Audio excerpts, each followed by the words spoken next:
오늘의 주요 뉴스입니다. 올해부터 전국 초등학교 1학년 학생은 누구나 방과 후 2시간씩 늘봄 학교를 이용할 수 있게 됩니다. 학교에서 예체능이나 놀이교육 등을 제공해 학부모의 양육 부담을 덜어주기 위한 건데 오는 2026년부터는 모든 초등생을 대상으로 확대할 예정입니다. 구글이 안드로이드 운영체제 사용 강요 행위로 공정위로부터 부과받은 2천억 원대 과징금이 적법하다는 법원 판결이 나왔습니다. 시장 지배적 사업자 위치에 있는 구글이 경쟁 사업자를 배제하고 제조사 혁신을 방해한 만큼 과징금은 타당하다는 취지입니다. 버려진 야생동물을 보호하는 시설이 충남 서천 국립생태원에 마련돼 오는 4월 문을 엽니다. 포유류와 조류, 양서류 등 400마리의 동물을 보호할 수 있는데 전국 10개 야생동물 구조센터에 임시로 보호 중인 동물들이 이곳으로 옮겨질 예정입니다. 일본 서쪽 해안 지역을 중심으로 한파의 폭설이 덮치면서 차들이 도로에 고립되고 사망자가 발생하는 등 피해가 잇따랐습니다. 특히 강진 피해 지역인 노토에는 많은 눈이 내려 건물 잔해가 무너지고 복구 지원에 차질이 빚어지는 등 추가 피해가 우려되고 있습니다.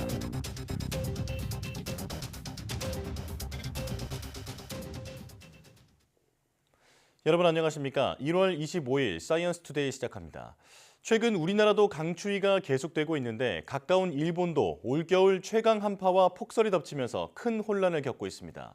특히 강진 피해 지역인 노토 지역에 많은 눈이 내리면서 추가 피해가 우려됩니다. 도쿄에서 김세호 특파원의 보도입니다. 한치 앞을 보기 힘들 만큼 많은 눈이 쏟아지는 가운데 차량들이 위태롭게 도로를 달립니다. 두텁게 쌓인 눈으로 마을 곳곳은 차도와 인도의 구분조차 어렵습니다. 눈이 잔뜩 쌓여있는 고속도로 위에는 차들이 길게 늘어선 채 오도 가도 못합니다. 제설 차량이 분주히 움직이며 눈을 치우지만 좀처럼 길이 트일 기미는 보이지 않습니다. 일본 서쪽 해안 지역을 중심으로 올겨울 가장 강력한 한파와 함께 많은 눈이 이어지고 있습니다. 24시간 동안 적설량은 니가타현 80cm, 토호쿠 지역은 70cm, 간토 고신 60cm, 홋카이도 50cm 등입니다. 특히 주요 고속도로와 국도 곳곳에서 차들이 수 킬로미터에 걸쳐 갇히는 사례가 잇따르면서 연료가 바닥나 탑승자들이 고립될 위험도 있습니다. 87세 여성이 도로 제설 작업차에 치여 숨지고 얼어붙은 도로에서 미끄러진 대형 트럭에 부딪힌 남성이 사망하기도 했습니다. 강진 피해를 입은 이시카와현 노토반도에서도 피난민들은 한층 더 고된 생활을 이어가고 있습니다. 頭には研ぎますから、ある程度ずっと一日中炊き続ける。 특히 지원 차질과 함께 건물 잔해 추가 붕괴 등 추가 피해에 대한 두려움도 커지고 있습니다. 北陸の雪って重いので、これでまたさらに家が倒壊するんじゃないかっていうちょっとその心配はあります。 일본 기상청은 앞으로 지역에 따라 30에서 40cm 정도 눈이 더 올 것으로 내다보고 있습니다. 이 때문에 추가 인명 피해와 대규모 교통 대란이 이어질 수 있다는 우려가 커지고 있습니다. 도쿄에서 YTN 김세호입니다. 구글이 스마트폰 제조사의 안드로이드 운영체제 사용을 강요해 공정거래위원회로부터 2천억 원대 과징금을 부과받자 이를 취소해달라고 소송을 냈는데요. 법원은 시장 지배적 사업자 위치에 있는 구글이 경쟁 사업자를 배제하고 제조사 혁신을 방해했다며 과징금이 적법하다고 판단했습니다. 백종규 기자의 보도입니다. 지난 2021년 9월 공정거래위원회는 구글에 과징금 2,249억여 원을 부과했습니다. 안드로이드 운영체제로 모바일 시장에서 지배력을 확보한 구글이 삼성전자와 LG전자 등 스마트폰 제조사들의 파편화 금지 계약을 종용했다는 게 이유였습니다. 파편화 금지 계약은 모바일 기기 제조회사가 모든 기기에 안드로이드 체제를 변형한 운영체제를 적용하거나 개발하는 걸 금지하는 것으로 구글은 이 계약을 맺지 않으면 각종 외부 앱을 구매해 내려받을 수 있는 플레이 스토어를 사실상 이용하지 못하게 한 것으로 알려졌습니다. 이후 구글은 공정위 처분에 불복해 과징금 부과를 취소해달라고 소송을 냈지만 법원은 제재가 적법하다고 판단했습니다.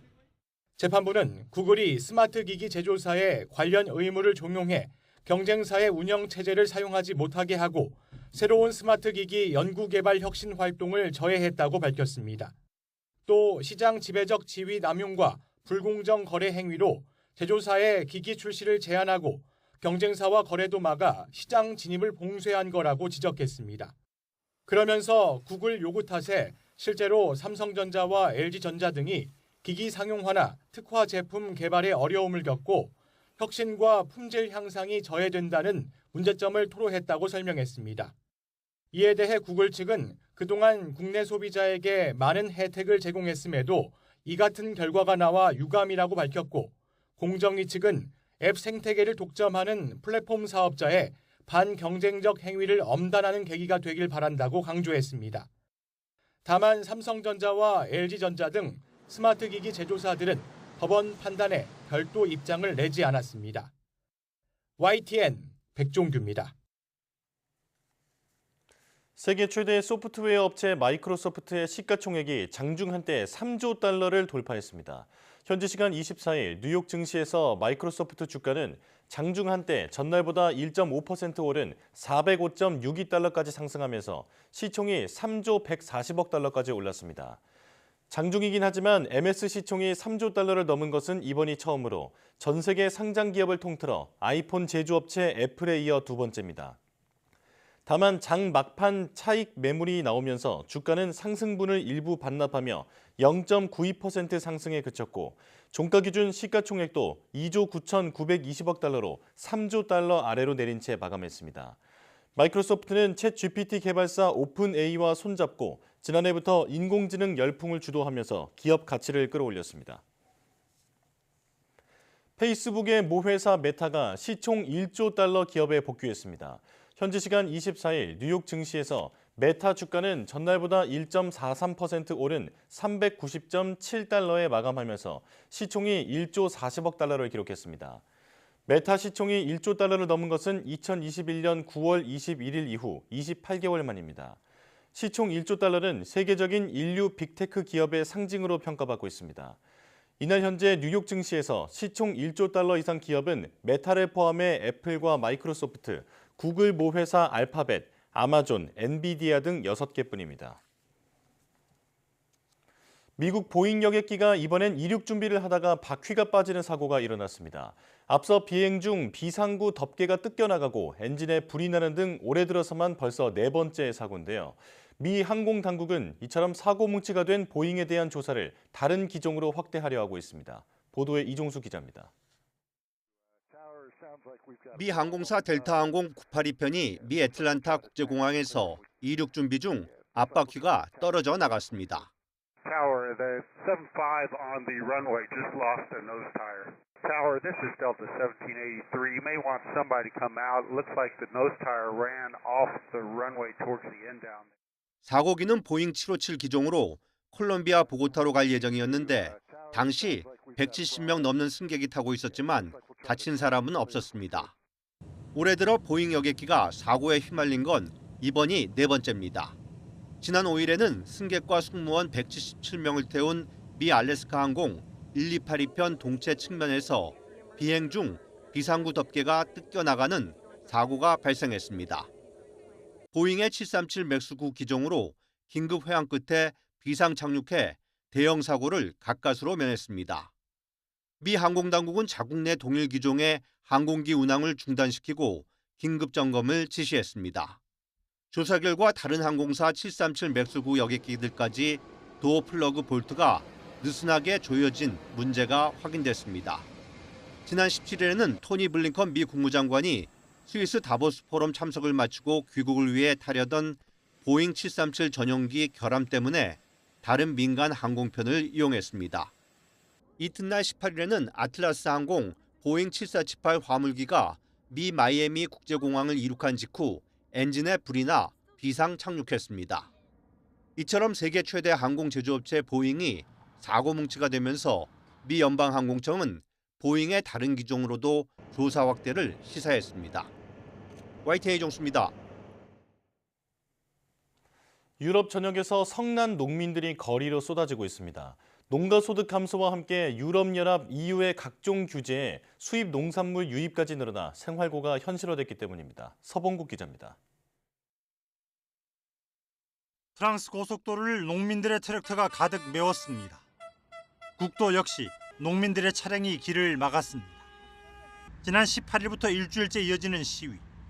친환경을 이유로 정부가 비도로용 경유 면세 폐지를 예고한 데다 최근 30년간 농가 소득이 40%나 감소하면서 농민 5명 중 1명이 빈곤선 아래로 떨어졌기 때문입니다.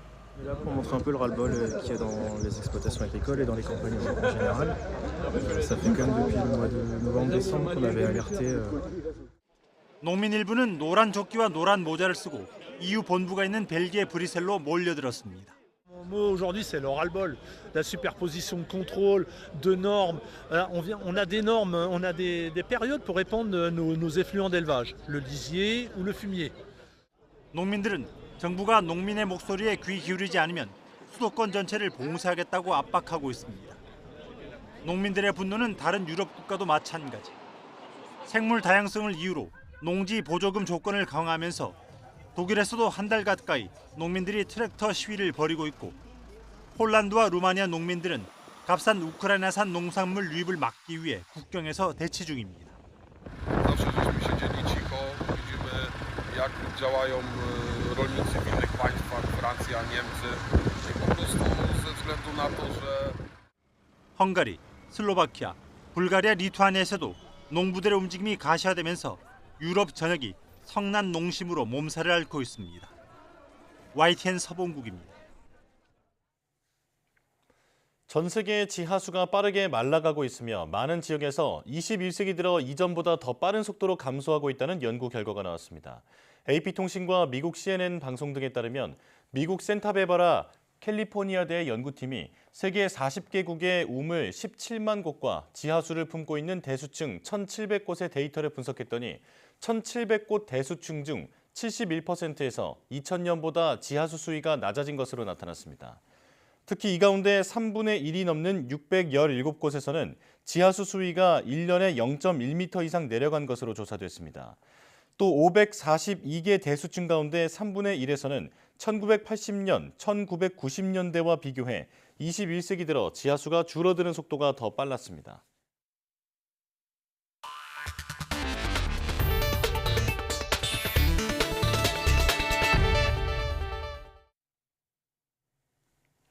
올 2학기부터 전국 초등학교 1학년은 누구나 등교 시간 전후에 늘봄 학교를 이용할 수 있습니다. 2026년에는 모든 초등학생 대상으로 확대되는데요. 학부모의 양육 부담과 교사들의 업무 부담을 덜기 위해 별도 전담팀을 꾸리기로 했습니다. 신지원 기자입니다. 올해부터 전국 초등학교 1학년 학생 누구나 방과 후 늘봄 학교에 참여할 수 있게 됩니다. 1학기에는 전국 2,000개교, 2학기부터는 전국 모든 학교에서 방과 후 2시간씩 예체능이나 놀이 교육을 무료로 제공하는 겁니다. 이에 따라 초등학교 1학년이 학교에서 집에 돌아오는 시간을 오후 3, 4시까지 늦출 수 있습니다. 국가가 책임지는 교육 돌봄으로 출생률 반등의 계기를 반드시 만들겠습니다. 초등학교 방과 후와 돌봄을 통합하고 개선한 늘봄 학교를 전국에 도입하겠습니다. 내년에는 초등학교 2학년까지 확대하고 2026년에는 모든 학년이 오전 7시부터 저녁 8시까지 늘봄 학교에 참여할 수 있도록 추진할 계획입니다. 0세부터 5세까지 이르는 영유아 돌봄도 국가가 책임지기로 했습니다. 이를 위해 오는 3월부터 전국 모델학교 30개교에서 유치원과 어린이집 공동교육과정을 시범 운영할 방침입니다. 다만 수요를 예측하기 어려운 상황에서 충분한 인력과 예산 확보가 문제입니다. 경력 단절을 막기 위해 육아휴직을 번갈아 쓰고 영유아 때부터 어린이집을 보내며 유지했던 직장이었는데 돌봄에 떨어질 줄은 예상하지 못했습니다. 돌봄 추첨이 대학 입시보다 더 어렵다는 말이 있더군요. 아이들에게 양질의 교육을 제공할 수 있을지 우려하는 목소리도 나옵니다. 교육부에서 모든 역할을 다 하려고 하다 보니까 지자체의 그런 역할은 조금 더 희석되는 것이 아닌가. 좀 다양하거나 질 높은 그런 방과 후 프로그램을 제공하기는 어려워지지 않을까 이런 우려도 들어요. 교육부는 학부모와 교사의 부담은 덜고 교육의 질은 높이기 위해 분야별 전문기관과 연계하고 별도 전담 인력을 운영한다는 방침입니다. YTN 신지원입니다. 교육부는 또 비수도권의 사교육 없는 지역과 학교를 조성하겠다고 밝혔습니다. 3월 첫 지정되는 교육특구안에 설치되는데 유아 영어 교육과 초중고 방과후 교육이 대폭 강화됩니다. 고교 학점제와 연계한 공공 컨설팅도 강화되고 내신 기출 문제도 공개가 의무화됩니다. 김연아 기자가 보도합니다. 올 3월 비수도권에 처음 도입되는 교육발전특구에 사교육 없는 지역과 학교가 들어섭니다. 공교육을 대폭 강화해 사교육을 대체해 나가겠다는 겁니다. 해당 지역에서는 유아에게 원어민과 AI를 활용한 놀이 중심의 어린이 영어를 제공하고 유치원부터 고등학교까지 지역 대학과 기업, 교육기부 등 모든 교육 자원을 활용해 방과 후 활동을 대폭 강화할 계획입니다. 교육발전특구와 연계하여 지방자치단체와 함께 전 연령에 맞춤형 교육 프로그램을 제공하는 사교육 제로 모델도 발굴해 지역에 자율적으로 확산하도록 지원하겠습니다. 수능을 중심으로 한 사교육 카르텔과 입시 비리 대응에 더해 내신 사교육비 경감 대책도 강화됩니다. 올해부터는 학교마다 내신 기출 문제를 보기 쉽게 공개하도록 명시하고 매년 실태를 점검합니다. 또 고교학점제와 연계한 1:1 컨설팅 교사단을 운영해 진로와 학업 컨설팅을 지원하고 대입 공공 컨설팅도 확대하기로 했습니다.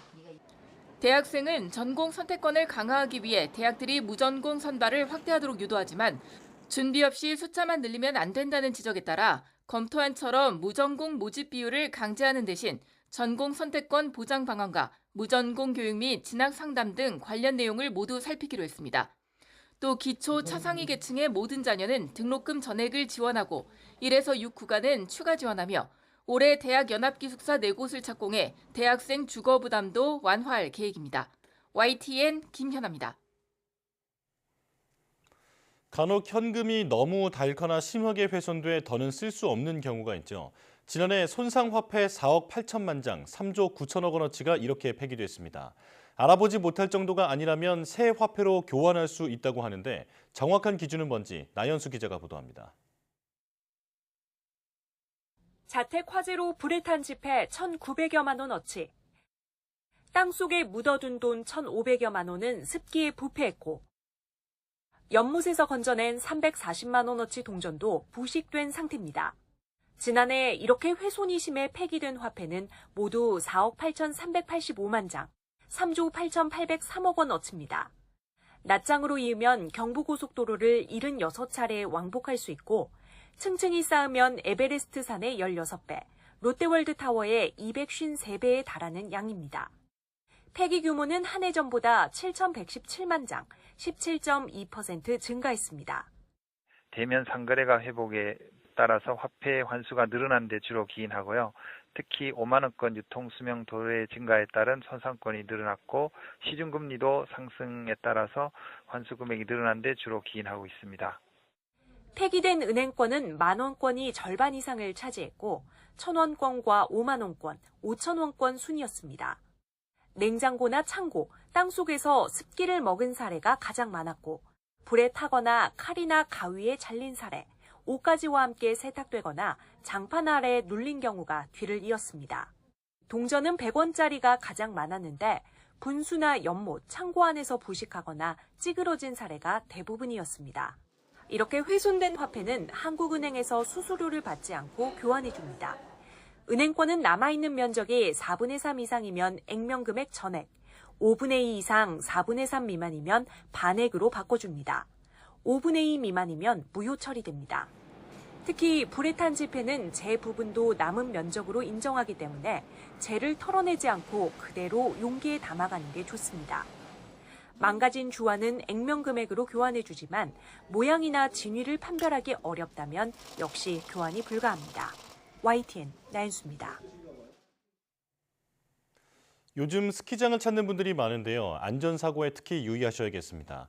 최근 5년 동안 스키와 스노우보드를 타다 다치는 사고가 1,200여 건에 달하는 것으로 조사됐습니다. 황보혜경 기자입니다.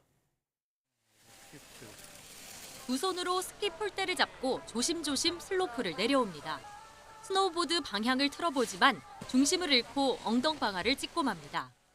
겨울철 인기 스포츠인 스키와 스노보드를 타다 다치는 경우가 해마다 늘고 있습니다. 지난 2019년부터 지난해까지 5년 동안 한국 소비자원에 접수된 스키와 스노보드 안전사고는 모두 1,230여 건. 최근 3년 동안 증가 추세인데 특히 지난해 사고 건수는 지난 2019년의 4배 수준입니다. 사고 원인으로는 미끄러지거나 넘어져 다친 경우가 전체의 90%를 넘었습니다. 스키는 주로 엉덩이나 다리 등 하체를, 스노보드는 팔이나 손과 같이 상체를 다친 경우가 많았습니다. 일반적으로 스키는 옆으로, 스노보드는 앞이나 뒤로 넘어지게 되는데요. 스노보드를 타다 뒤로 넘어져 뇌진탕을 입은 사례도 있었습니다. 연령별로는 스키와 스노보드 모두 20대가 가장 많이 다친 것으로 조사됐습니다.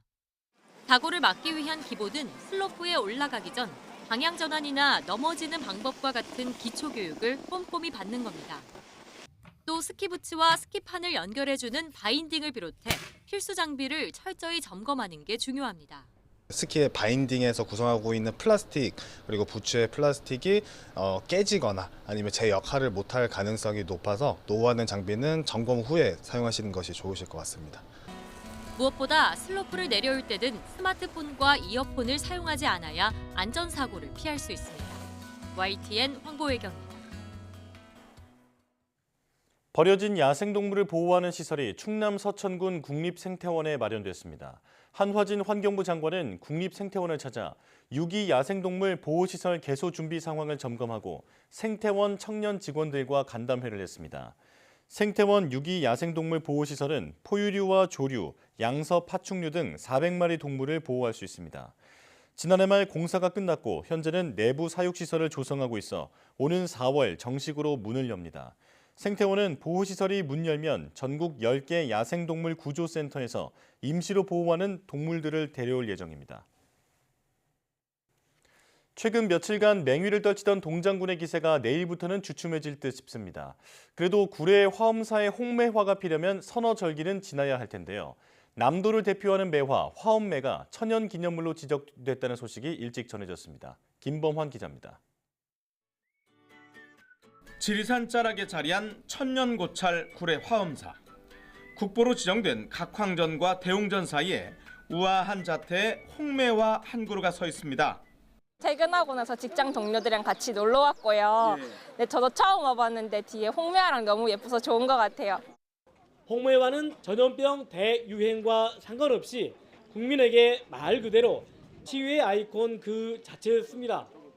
코로나19라고 하는 그 엄중한 상황에서 힘들었고 어려웠던 국민들에게 호과 희망을 주고 또 향기를 줄 수 있는 그런 힐링의 시간이 됐으면 좋겠다는 취지에서 문화예청은 꽃이 검붉은 색을 띠고 두 줄기가 꼬인 형태로 국민의 사랑을 받는 화엄매를 국가자연유산 천연기념물로 지정 고시했습니다.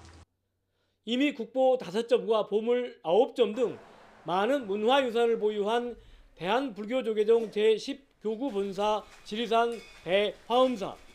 화엄사는 화엄매의 천연기념물 지정을 기념해 오는 3월 초부터 한 달 동안 사진 촬영 대회를 열 예정입니다. YTN 김범환입니다.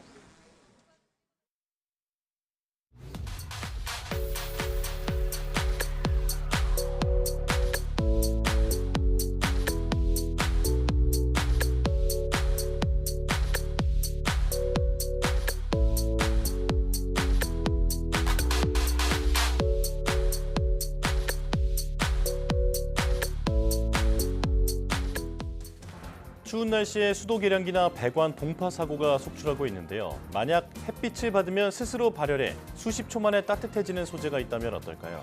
국내 연구진이 햇빛은 물론 조명이 내는 가시광선을 받으면 스스로 열을 내는 필름을 개발해 주목받고 있습니다. 배관부터 비행기 외장재, 주택 외벽, 자동차 유리까지 적용 범위가 무궁무진하다고 하는데 오늘 오후 사이언스 투데이에서 개발자와 함께 자세히 이야기 나눠보겠습니다. 뉴스 마칩니다. 고맙습니다.